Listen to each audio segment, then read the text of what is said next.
Hi అండి. ఇవాళ సింపుల్‌గా అయితే టమాటా రసం చేయడం చూపిస్తున్నానండి. అందుకని మిక్సీ జార్‌లో కొబ్బరి, జీలకర్ర, ధనియాలు, చింతపండు, అల్లం, వెల్లుల్లి, ఒక ఉల్లిపాయ అండి, అలాగే ఒక 4 టమాటాలు. దీన్నైతే మెత్తగా పేస్ట్ చేసేసుకోవాలండి.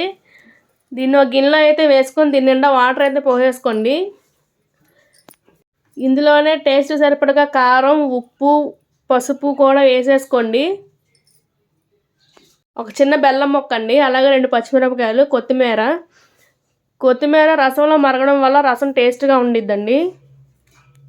రసం అయితే ఎక్కువ మరగక్కర్లేదండి, ఒక 2-3 పొంగులు అయితే సరిపోయిద్ది. పప్పుచారు అయితే మరగాలి. ఇందులో బెల్లం తీయగా కావాలంటే వేసుకోండి, లేకపోతే స్కిప్ చేసేయండి. ఇది మరిగేటప్పుడు ఒక అర స్పూను రసం మసాలా కూడా వేసుకోండి, రసం పౌడరు. వేసుకోకపోయినా టేస్ట్గానే ఉండిద్దండి. ఇవైతే మరిగిపోయింది అండి. పక్కన రైస్ కూడా పెట్టేసుకున్నానండి మధ్యాహ్నానికి. చారు మరిగిపోయినాయండి. తాలింపు అయితే వేసేసుకుందాం. జీలకర్ర, తాలింపు గింజలు, కరివేపాకు, ఎండుమిర్చి వేసుకుంటున్నానండి. ఇందులోనే కొంచెం కొత్తిమీర కూడా వేసుకుంటాను.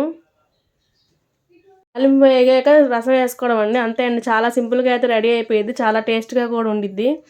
రైస్ రెడీ అయిపోయిందండి, రసం కూడా రెడీ అయిపోయింది. ఈ వీడియో నచ్చితే లైక్ చేయండి, షేర్ చేయండి, అలాగే వల్లీస్ కిచెన్ని సబ్స్క్రైబ్ చేసుకోండి. బాయ్ అండి.